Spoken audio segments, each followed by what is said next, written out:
everyone. Welcome to all of you. My name is Penny Wright, and many of you we know, and there are some new faces here. We're delighted to have each and every one of you. I have to make a note that we may have some guests enter at 12:30 because apparently this event was listed incorrectly, not our fault, as happening at 12:30 in one of the local papers. We're so delighted today to have a visit from a woman who is known to many of you, friend of some of yours, apparently, and is a really famous culinary presence on the east end of Long Island. And her name is Sibylla von Kempen. She's the owner of the Southampton Inn and Loaves and Fishes. The Bridgehampton. Oh my goodness, that's a terrible mistake. She celebrated the 25th anniversary of the inn with the release of the Bridgehampton Look and Cookbook, which I just took a big peek through and bought a copy, and by the way, they are all for sale. The book is a tribute to her heritage and a nostalgic and delicious look at the history of the inn. Sibylla emigrated to the United States from Germany at the age of 4, and she attended restaurant school in New York City and worked for Ina Garten at the acclaimed Barefoot Contessa. In 1980, her mother, Anna Pump, purchased Loaves and Fishes, and some years later, Sibylla and her mother partnered to establish the Bridgehampton Inn. According to Sibylla, the book grew out of, quote, being romanced by my mother's cooking in the kitchen and her entertaining. The recipes that she holds closest to her heart are the ones that resonate with her heritage. It's such an honor to have her here today. Please welcome Sibylla von Kempen. Tell me to turn it up, or turn your own hearing aid up, or whatever you need to do. Well, Penny pretty much stole the wind out of my sails here. She just told you a lot of my background. Let me fill in some of the details, because there are a lot of details. I actually had to sit down and write them out, which is a great discipline. I don't know if you've ever done it for your own life, but if you write down all the things that you've done, sometimes you can be surprised what you overlook when you introduce yourself to other people. In 1980, my mother did buy Loaves and Fishes. I was a buyer for Federated, a large department store in New York.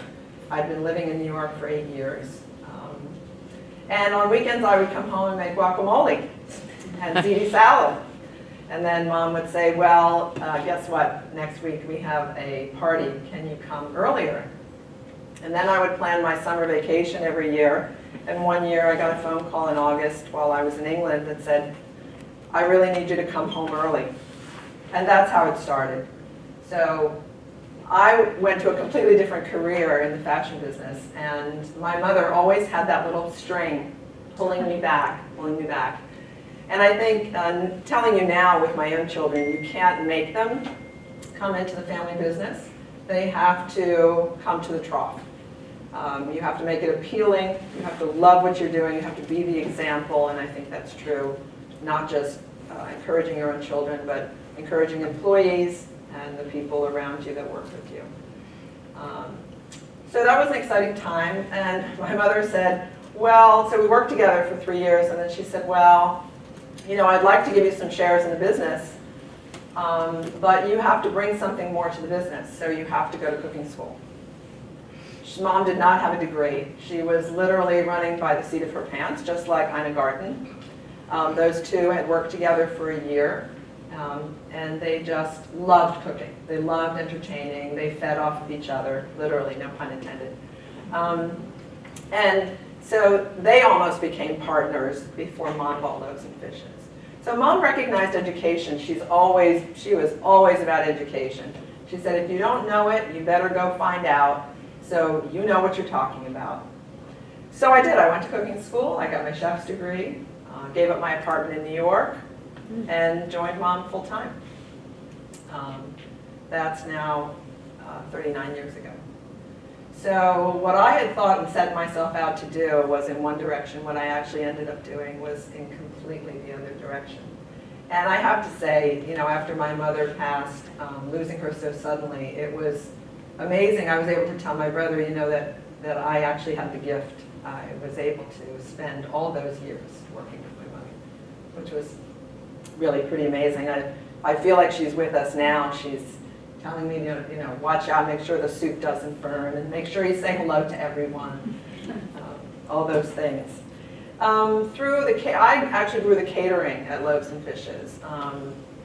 I got bored very easily, cocktail parties for 15 and 20 and dinners for 30. It wasn't enough. It was never enough. So we went all the way up to 340 and 400 and 500, and then for Bay Street on Sag Harbor, we would cater up to 750. And we did that a couple of years in a row. Actually, John, who's sitting back there, worked with me very closely at that time, and he knows that every station in the kitchen can handle 100 guests. So that was my experience of running the business by the seat of my pants. So with the catering, we prospered, and we needed to do something with our money. We needed to invest. And what Mom and I wanted most was to have a location where we could host and entertain. Guests could come and use the space. And that's how that grew. So we bought, in 1994, we bought what was then the Boxwood Inn, a charming little 6-room, actually it was a boarding house that had been all divided up into apartments, all little kitchens, little bathrooms everywhere. And my genius father reinvented, my father was a builder, reinvented the space to what it is now, which is a beautiful living room, a private dining room, a porch and garden room, and of course the 6 rooms upstairs, which all have private bath. They're absolutely beautiful. One is a fireplace room.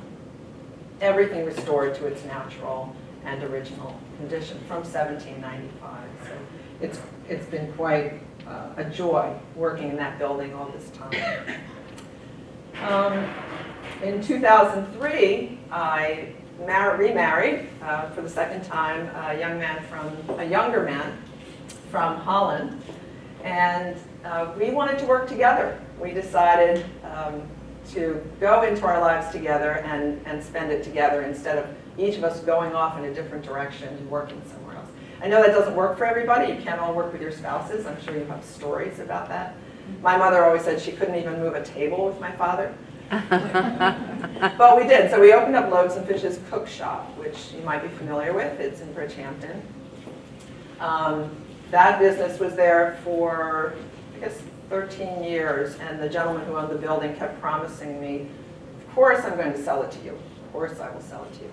Well, that didn't happen. So I looked at the property at the inn and thought, wow, we're really underdeveloped here. And I went to the town and I said, I'd really like to build my store, put it on my own property, and add 6 more rooms. And they said, okay, that sounds like a good idea. I know that doesn't sound normal, but they actually did, which was amazing. So that's what we've had now since 2014. Going back to 2004, I opened a cooking school at the inn. I've always loved teaching, and I enjoyed teaching my own children to cook, teaching friends when they were interested, and having a conversation constantly teaching over the counter at Loaves and Fishes, people coming in. So many questions about food, about ingredients, about where to get it, what do I do, all of the things between the lines in recipes that aren't there, all of those little things that are missing. So that was a joy for me, and I realized that one of my dreams was to teach. So I did have the cooking school for 12 years, lots of recreational cooking, kids camps, a lot of fun. And then I have to say I got bored again. So when I get bored, I have to do something different. And that was when my children were grown, and I decided, okay, now it's time to have a restaurant. Now I can be in the restaurant in the evening. My kids don't need me anymore. My husband, we have 2 Great Danes. All he needs at night is his 2 Great Danes by his feet, happy as a lark. So, and I was always reading a book at night, and I thought, you know, I could just be seeing my friends and hanging out with people. And then if you hire a whole staff, I had a chef, and this wonderful team, it's fantastic. I didn't have to do the dishes. I mean, it's amazing, actually. It sounds so glamorous, and actually, in my mind, it is, but it is a lot of work as well. So I opened the Bridgehampton Inn restaurant. We're going on our 6th year already. The second chef who joined me 2 years later was just so inspiring. We clicked with the same cuisine, the same focus on using local ingredients, making food fun, making it flavorful, keeping it simple. And that's really what this book does. It keeps it simple. Most of the recipes are all on one page. So skill set, I think you'll be amazed how approachable everything is. There are beautiful photographs. It is just loaded with photographs. A young man from the North Fork did all the photography. I mean, you can see every other page or more is photography. I call it a look and cookbook because the generation today has, I would say, the attention span of a gnat. They just swipe, swipe, swipe, swipe, scroll, scroll, scroll, scroll. And so in the olden days, you used to have about 15 seconds in a bookstore for somebody to pick up a book, do this, they'll look at the front and the back, and they'll either walk to the register or they'll put it back down. So now we have even less time. So that's one of the reasons why I feel like a look and cookbook invites you in, almost gets you halfway there, and then you're encouraged to explore and look at, oh, this is a short list of ingredients. Oh, these are all ingredients I can get at the farm stand around the corner. So that was the motivation behind the book. There's more news to come. I'm just going to have a little sip of water. Feel free to, you don't have any. Well, we have water back here for anybody who wants some. Yeah. So there are more exciting things to come. Part of my dream is to build even a larger facility around the inn. So I don't know if you're familiar with the parcel that is to the west of the inn. It's right on the corner of Butter Lane. It's an L shape. It actually literally wraps around my property. I have been asking the gentleman who owned it for over 20 years to buy that land. My grandfather always said, patience is a virtue. So we were so far apart in price. He was up here and I was just saving my nickels. And eventually, after 20 years, we came together. So I did buy the property in July, which is really exciting. Great. 2 projects that I have going on there. One is a Loaves and Fishes Cafe, which will be quite fun, something that's not been done before, very European style. There will be co-working spaces and office spaces available, private nooks and crannies, and all, of course, with Loaves and Fishes food service. You'll also be able to pick up your lunch and go, or there will be a beautiful courtyard outside during the summer. The other business is what I call a culinary guest house, which will have 6 suites in it, and there will be teaching kitchens downstairs.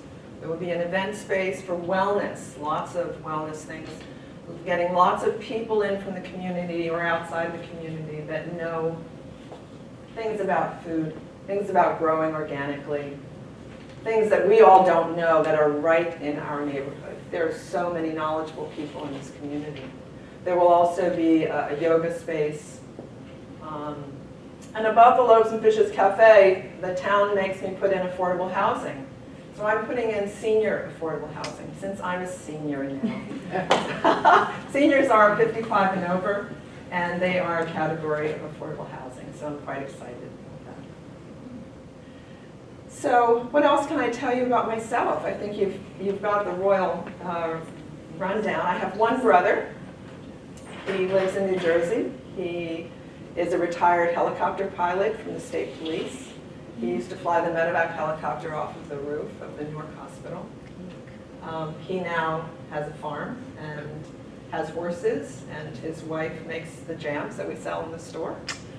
So even though the family isn't nearby, everybody's still sort of connected in some way. We always continue to touch everybody in the family. And of course, then there's the family, our employees, which most of them have been with me quite a long time. At Loaves and Fishes, our two chefs, our two main chefs have been with me over 28 years. Wow.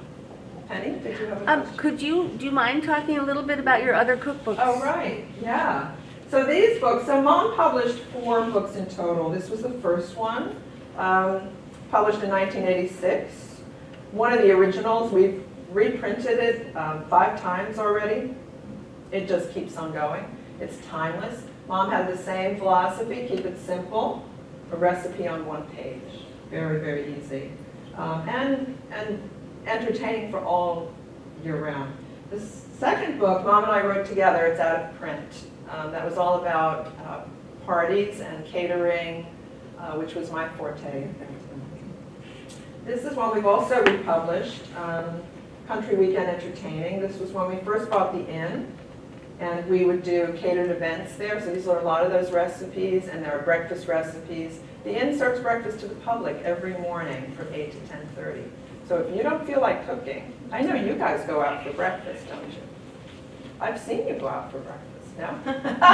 Or we walk the dogs, and they would be on their way to somewhere. And right? So that's something that you could enjoy. So this is a book that Mom wrote at that time. I think it was at the late 1990s. And then Mom wrote one more book called Summer on a Plate. That was the last book she wrote. Also beautiful recipes just for the summer. Grilling, all new recipes. There's no crossover on any of these. They're all different recipes. Is that book available? Which one? Summer on a Plate? It is, yes. It's by Simon & Schuster. It's available only in softcover at this point. And I'm waiting for an order to come in at Loaves and Fishes Bookshop, so you can still get it there. Oh, great. Yes.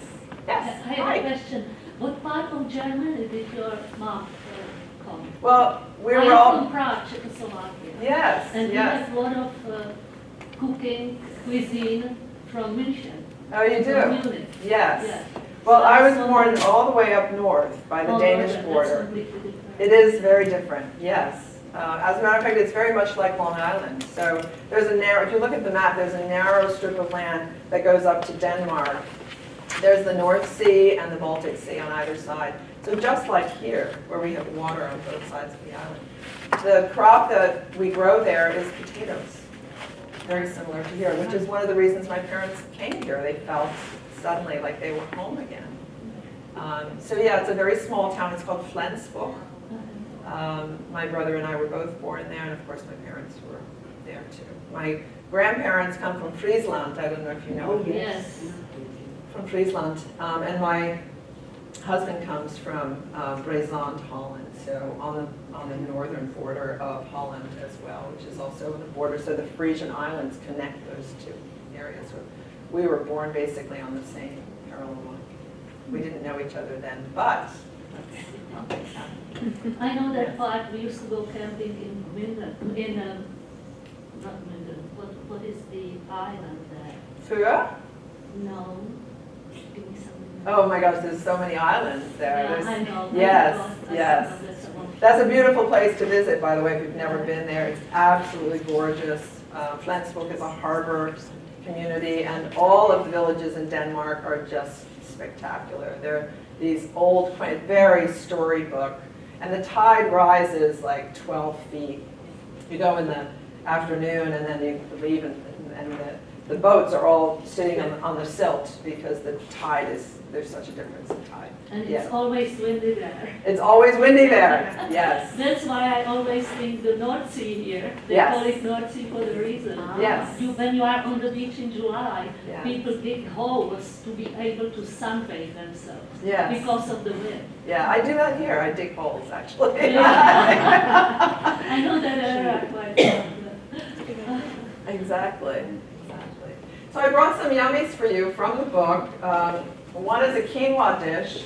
It's usually served warm with an egg.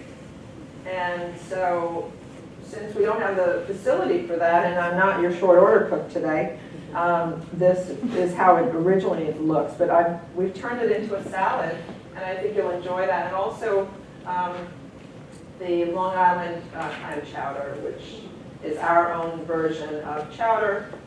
This is actually Chef's recipe, an adaptation of a Loaves and Fishes original. And let me see if I can find that. There we go. So just for your reference, so you know that it is actually a recipe that does have bacon in it. So, and everything goes well with bacon.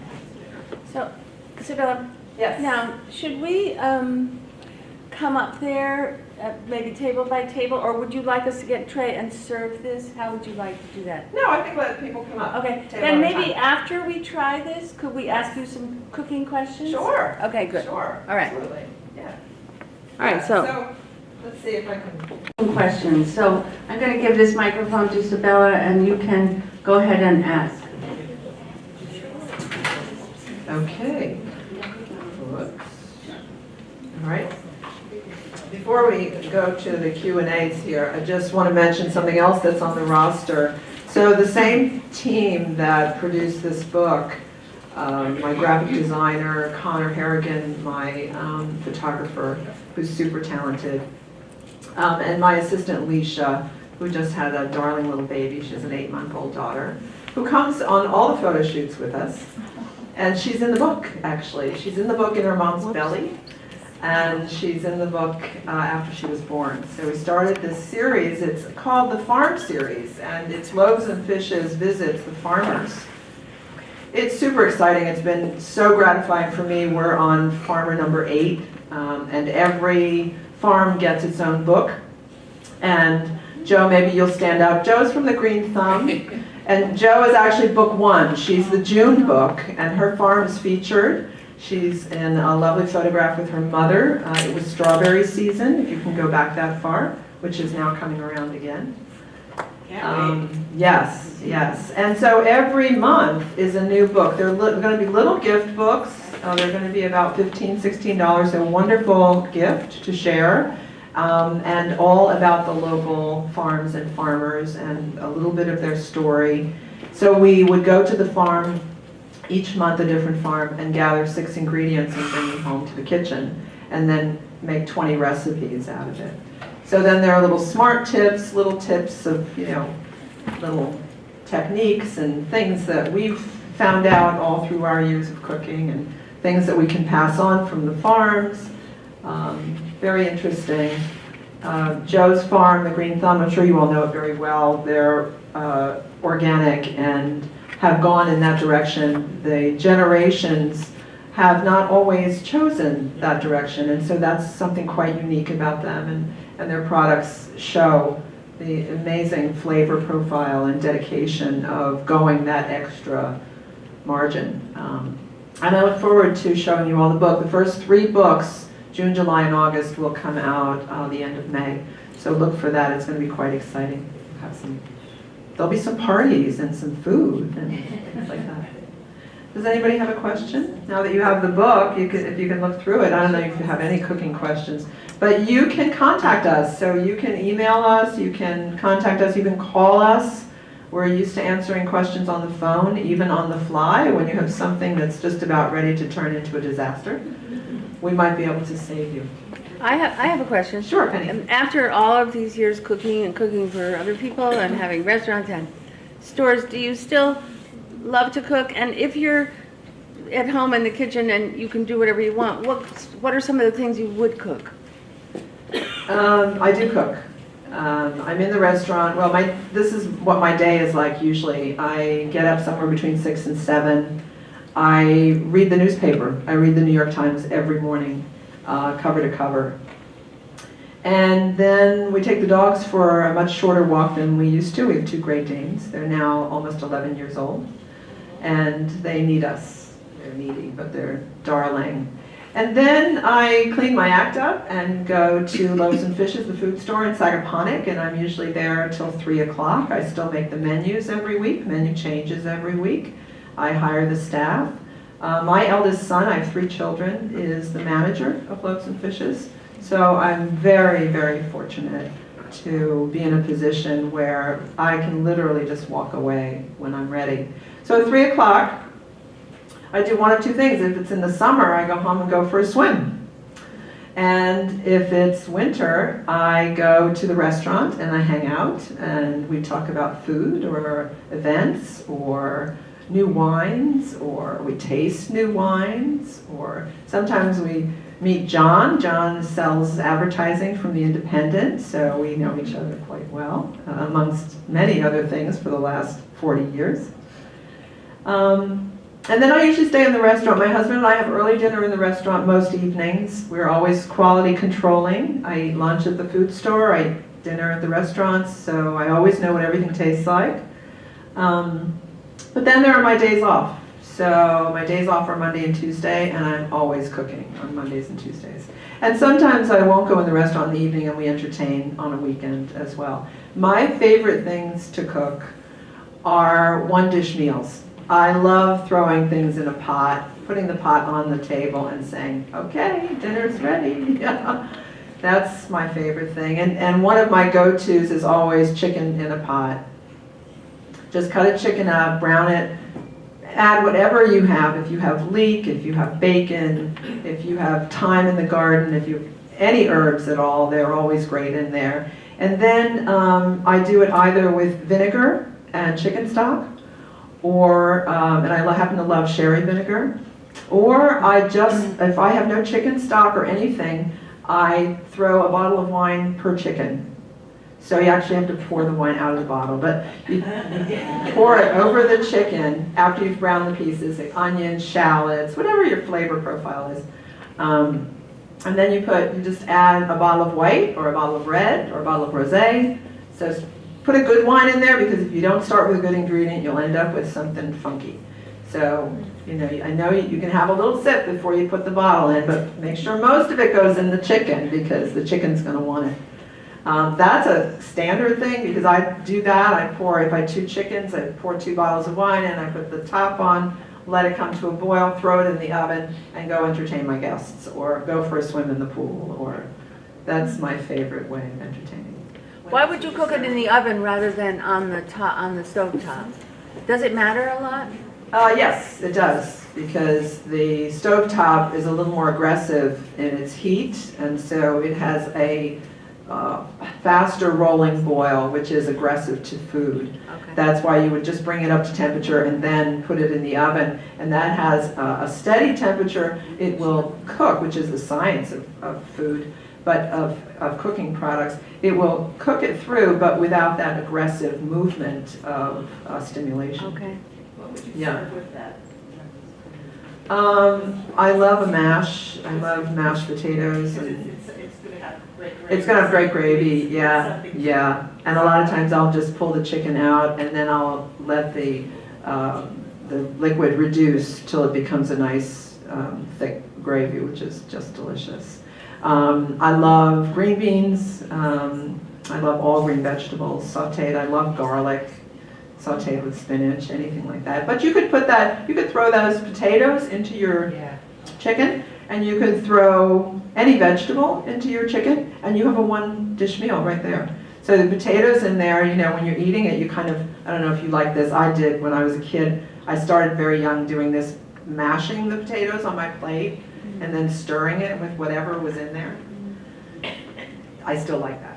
So I make what I call smashed potatoes quite often. I just boil them or roast them with the skin on, a little olive oil and salt. And then when they're finished, I literally smash them. It's really fun.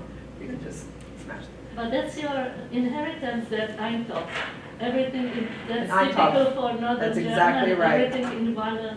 That's exactly right. Yeah, Yes, Eintopf. you've hit it. That's the name of the cuisine. And that's right. That's right. Yeah.